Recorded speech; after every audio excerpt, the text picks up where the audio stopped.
Selamat datang di pembelajaran Kampus Terkemuka Universitas Hayam Wuruk Perbanas.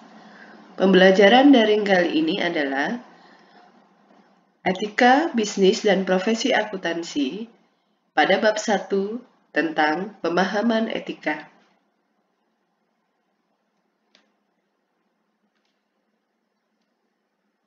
Tujuan pembelajaran.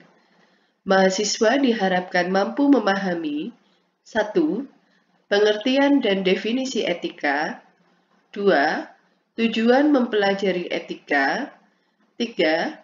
Memahami tindakan benar atau salah. 4. Pengertian etika bisnis. 5. Dilema etika. 6. Model perkembangan moral kognitif atau pengetahuan. 1. Pendahuluan. Etika seringkali didekatkan atau berhubungan dengan kejahatan kerah putih. Seperti yang kita ketahui, kejahatan kerah putih terdiri dari beberapa jenis. Salah satunya yang sangat familiar adalah korupsi. Sedangkan jenis yang lainnya adalah penyalahgunaan aset dan kecurangan laporan keuangan. Berdasarkan survei ACFE Indonesian Chapter 2016 menunjukkan bahwa data korupsi, penyalahgunaan aset, dan kecurangan laporan keuangan cukup banyak terjadi. Dari korupsi sendiri ada 170 kejadian, penyalahgunaan aset ada 48 kejadian, sedangkan kecurangan laporan keuangan 7 kejadian. Meskipun kecurangan laporan keuangan ini sangat minim terjadi, akan tetapi total kerugian yang disebabkan dari kecurangan laporan keuangan adalah yang paling besar, lebih dari 10 miliar. Dari 7 kejadian, 4 kejadian kecurangan laporan keuangan ini memiliki kerugian sampai lebih dari 10 miliar. Nah, dari adanya tindak yang menyalahi aturan etika, salah satunya korupsi, maka mempelajari etika terkait dengan bisnis dan profesi akuntansi adalah hal yang sangat penting untuk kita pelajari bersama. Berikutnya, 2. Pengertian dan definisi etika. Etika seringkali disamakan dengan yang namanya etiket. Padahal kita tahu etika dan etiket adalah dua hal yang berbeda tapi mirip. Etika adalah ilmu yang mempelajari tentang apa yang baik dan buruk.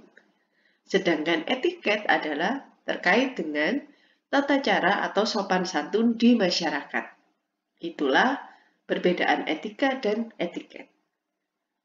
Berikutnya, 3. Tujuan mempelajari etika. Tadi di awal saya sudah menyampaikan terkait dengan apa itu kaitan dengan etika. Berikut ini tujuan mempelajari etika.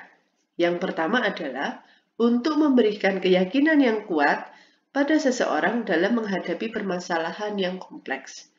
Jadi, ketika seseorang, terutama seorang akuntan, itu menghadapi permasalahan, maka dengan kita mempelajari etika, seorang akuntan akan lebih mudah untuk menghadapi permasalahan tersebut. Tujuan yang kedua adalah untuk menyelesaikan konflik antar prinsip etika dalam menentukan tindakan apa yang harus dilakukan. Ini terkait dengan definisi dari etika itu sendiri, yang mempelajari benar dan salah.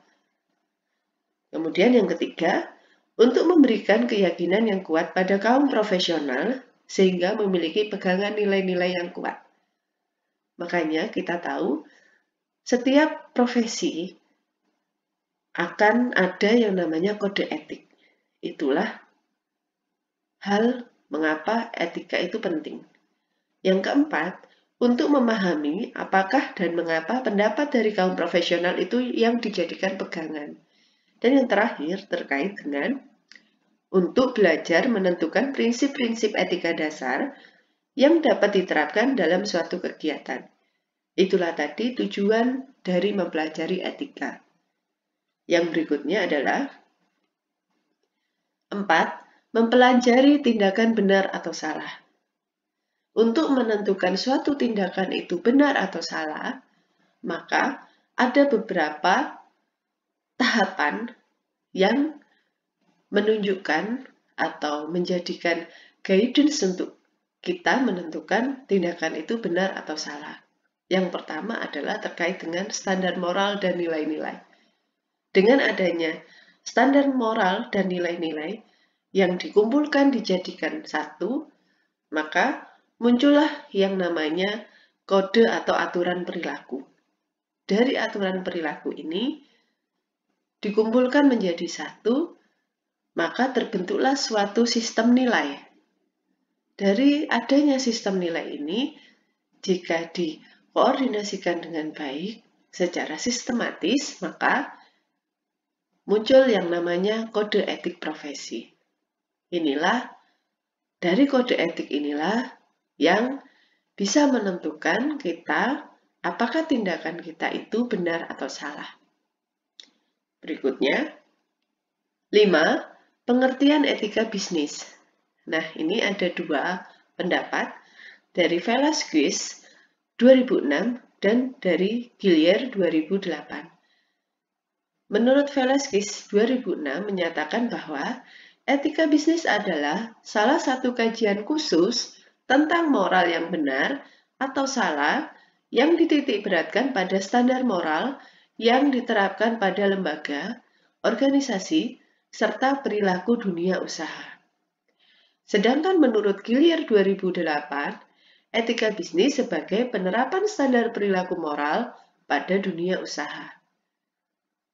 Dari dua pengertian ini, kita dapat membuat kesimpulan penting, yaitu bahwa penerapan etika bisnis tidak harus diterapkan dan dilaksanakan secara terpisah dari standar atau konsep etika secara umum. Kita tahu tadi bahwa etika adalah ilmu yang mempelajari benar atau salah. Sedangkan etika bisnis, tetap kita harus jadikan satu dengan etika secara umum, tapi ini lebih pada ke dunia usaha. Perilaku yang benar atau salah di dalam dunia usaha. Berikutnya, dilema etika. Dilema etika ini terjadi ketika ada situasi di mana tidak jelas apakah suatu keputusan yang kita ambil itu nanti akan benar atau akan salah. Maka, menurut Gillier 2008, harus dilakukan beberapa tahapan untuk mengatasi dilema etika. Yang pertama adalah analisa konsekuensi. Kita harus menganalisis kira-kira kalau kita melakukan tindakan ini apa yang akan kita dapatkan. Setelah itu, kita harus melakukan analisa pilihan. Dari 2 pilihan atau 3 pilihan itu, mana yang kira-kira lebih bagus atau lebih baik. Dan yang terakhir adalah buat pilihan. Dari konsekuensinya sudah kita pikirkan, beberapa pilihannya juga kita sudah pikirkan, maka yang terakhir kita bisa dapat ambil keputusan untuk membuat pilihan. Itulah 3 tahapan yang bisa dilakukan ketika kita menghadapi dilema etika, menurut Gillier 2008. Yang berikutnya adalah 7. Model perkembangan moral kognitif atau pengetahuan menurut Kohlberg.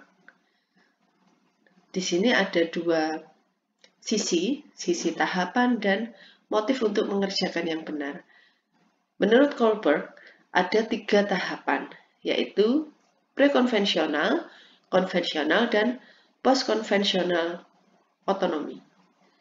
Pada tahapan yang pertama, prekonvensional, ini terdiri dari 2 tahapan lagi, yaitu hukuman dan egoisme instrumental dan perubahan sosial. Pada tahapan ini, motif untuk mengerjakan yang benar adalah terkait dengan kepentingan diri sendiri. Yang pertama adalah takut pada hukum dan otoritas, dan yang kedua terkait dengan kesenangan diri, perhatian hanya untuk diri sendiri. Di tahapan yang kedua, tahapan konvensional, ini lebih tinggi ya tahapannya. Itu ada dua tahapan di dalamnya, yaitu kesesuaian interpersonal dan hukum dan tugas. Pada tahapan ini, motif untuk mengerjakan yang benar adalah keselarasan, di mana ada harapan atas peran atau persetujuan dari pihak lain, dan ketaatan pada aturan moral atau hukum dan aturan. Kemudian yang berikutnya adalah di tahap yang terakhir adalah post-konvensional otonomi. Ada dua tahapan, yaitu hak-hak individu secara umum dan standar-standar yang disetujui dalam masyarakat. Dan prinsip-prinsip yang dipilih sendiri. Untuk motif untuk mengerjakan yang benar adalah kepentingan pihak lain. Kepentingan pihak lain ini terdiri dari perhatian pada pihak lain dan kemakmuran masyarakat yang lebih luas, dan perhatian pada prinsip moral dan etika. Jadi, menurut model perkembangan ini, tahapan yang paling tinggi adalah tahapan post-konvensional, di mana kita sudah memikirkan kebutuhan atau perhatian pada pihak lain atau masyarakat. Baik, itulah tadi materi terkait dengan pemahaman etika. Selamat belajar.